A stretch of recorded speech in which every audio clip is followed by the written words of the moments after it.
Halo semua, kalian pernah nggak sih bingung kapan ya boleh pakai HP di sekolah? Terus gimana caranya chat guru biar kelihatan sopan? Nah, pas banget. Hari ini kita bakal kupas tuntas soal etika digital, khusus buat kita-kita para pelajar. Yuk kita mulai aja. Oke, kita mulai dari pertanyaan yang paling dasar nih. Gawai di sekolah itu sebenarnya kawan atau lawan sih? Kawan yang bantu kita belajar atau justru lawan yang bikin konsentrasi buyar?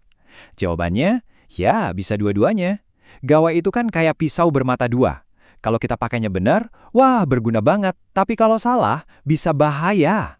Dan ini bukan omong kosong loh, coba lihat angka ini deh. 64%.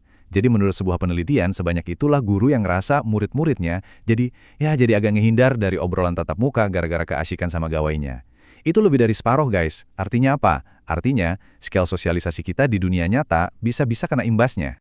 Oke, jadi apa aja yang bakal kita bahas? Nah, ini dia roadmap kita. Pertama, kita ngobrolin dilema gawai di sekolah. Terus kita lihat dua sisinya, positif sama negatif. Habis itu kita bakal nemuin kuncinya, etika digital. Dan yang terakhir, kita masuk ke panduan praktis. Gimana pakai gawai di sekolah, dan gimana cara ngechat guru yang benar. Udah siap? Langsung aja kita gas. Oke, kita masuk ke bagian pertama, dilema gawai di sekolah. Jujur aja deh, di zaman sekarang teknologi itu kan udah nempel banget sama kita. Udah di ujung jari. Gawai itu bukan lagi barang mewah, tapi udah jadi bagian dari hidup kita sehari-hari. Buat belajar, buat ngobrol sama temen, semuanya pakai gawai. Dan emang ngebantu banget sih. Lihat aja, mau cari bahan buat tugas? Gampang. Diskusi kelompok online? Bisa. Kontak guru? Tinggal chat. Semuanya jadi jauh lebih simpel. Teknologi ini benar-benar udah jadi bagian dari cara kita belajar sekarang. Nah, sekarang kita lanjut ke bagian kedua. Kita bakal lihat gimana gawai itu punya dua sisi mata uang. Ada manfaatnya yang gede banget, tapi risikonya juga nggak kalah gede. Inilah yang jadi perdebatan terus-terusan.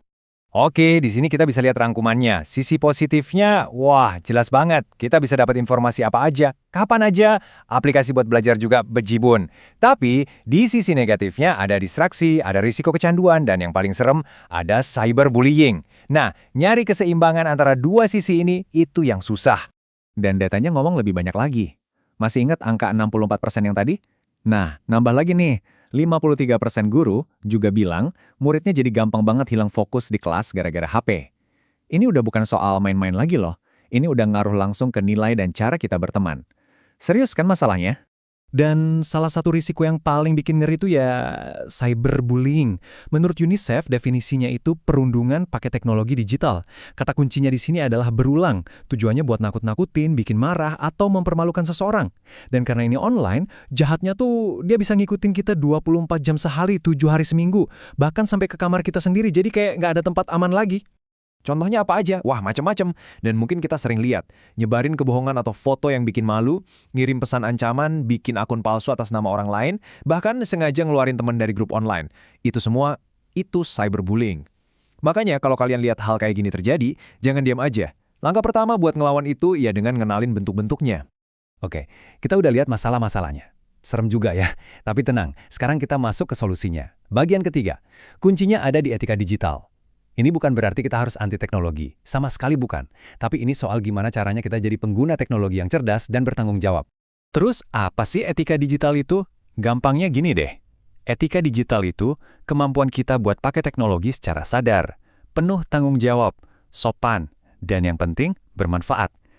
Jadi intinya kita pakai teknologi itu pakai otak sama pakai hati. Mikir dulu sebelum posting, tanggung jawab sama apa yang kita tulis online, dan pastiin gawai kita itu dipakai buat hal yang baik. Nah, ini ada 3 komponen utamanya, biar gampang diingat. Pertama, privasi. Jaga data pribadi kamu, jangan umbar-umbar. Dan hargain juga privasi orang lain ya. Kedua, sopan santun online. Gampangnya, the golden rule berlaku di sini. Perlakukan orang lain di online sebagaimana kamu pengen diperlakukan. Ketiga, keamanan digital. Ini soal ngejaga perangkat dan akun kita. Bikin password yang kuat, jangan klik link aneh-aneh, gitu-gitu deh. Dan ini tuh bukan cuma obrolan iseng di sekolah aja loh, isu ini beneran serius, lihat aja perkembangannya. Di tahun 2021, UNESCO udah ngerilis panduan literasi digital. Terus, tahun 2023, giliran pemerintah kita lewat Kemendikdasmen. Sampai akhirnya di tahun 2026, makin banyak dinas pendidikan di berbagai daerah yang nerapin aturan pembatasan gawai. Ini bukti kalau semua orang, dari level dunia sampai sekolah kita, lagi sama-sama belajar buat jadi lebih bijak soal ini. Oke, teori cukup. Sekarang kita masuk ke bagian yang paling praktis. Bagian keempat, panduan bijak pakai gawai di sekolah. Anggap aja ini kayak aturan mainnya ya, biar semua nyaman dan belajar tetap lancar. Ada 4 aturan emas nih yang wajib banget kita ingat. 1. Patuhi aturan sekolah. Ini yang paling dasar. Tiap sekolah kan aturannya beda-beda, jadi cari tahu dan ikutin. 2. Mode hening itu harga mati pas pelajaran. Suara notif ting, sekali aja itu bisa ngerusak fokus banget. 3. Kalaupun diizinin pakai gawai di kelas, ya gunain buat belajar dong, buat cari materi, bukan buat scroll TikTok atau main game. 4. Dan ini super penting. Selalu minta izin sebelum moto atau ngerekam orang lain, mau itu guru atau teman. Privasi itu penting banget. Oke, lanjut ke panduan praktis berikutnya, yang nggak kalah krusial. Bagian kelima, etika menghubungi guru. Kan sekarang kita sering banget ya komunikasi sama guru lewat chat. Nah, biar sopan dan pesannya dibalas, ada aturannya loh. Nah, coba lihat deh contoh ini. Pagi Bu, kapan kumpul tugas? Singkat, pakai singkatan, nggak ada perkenalan diri. Mungkin maksudnya baik mau nanya tugas, tapi cara kayak gini tuh kurang sopan dan bisa bikin guru bingung, ini siapa? Tugas yang mana? Nah, ini contoh yang jangan ditiru ya. Jadi gimana dong cara yang benar? Gampang kok, ikutin aja 6 langkah ini. Pertama, pilih waktu yang pas. Jangan chat tengah malam atau pas jam istirahat guru. Kedua, ucapkan salam. Assalamualaikum atau selamat pagi Bu, Pak. Ketiga, perkenalkan diri. Sebutin nama lengkap dan kelas, guru kan muridnya banyak. Keempat, pakai bahasa formal, jangan disingkat-singkat. Kelima, sampaikan tujuan kamu dengan jelas, padat, dan singkat. Dan keenam, jangan lupa tutup dengan ucapan terima kasih. Nah, ini dia contoh pesan yang baik dan benar, yang menerapkan semua langkah tadi. Assalamualaikum Pak Agung, perkenalkan saya Budi dari kelas IXC. Saya ingin bertanya tentang tugas cerita pendek. Kapan batas waktu pengumpulannya Pak? Terima kasih. Tuh kan, jelas, sopan, lengkap, dan langsung ke intinya. Guru pasti bakal lebih senang dan cepat ngerespon pesan kayak gini. Oke, sebagai kesimpulan, ingat-ingat ini ya, teknologi itu netral. Gawai itu cuma alat. Jadi baik atau buruknya, itu semua tergantung kita yang makainya. Menjadi warga digital yang bijak dan bertanggung jawab, itu adalah sebuah pilihan. Dan pilihan itu 100% ada di tangan kita masing-masing. Jadi, aku mau tinggalin kalian dengan satu pertanyaan buat direnungkan. Setiap komentar, setiap postingan, setiap like yang kita kasih, itu semua ninggalin jejak digital.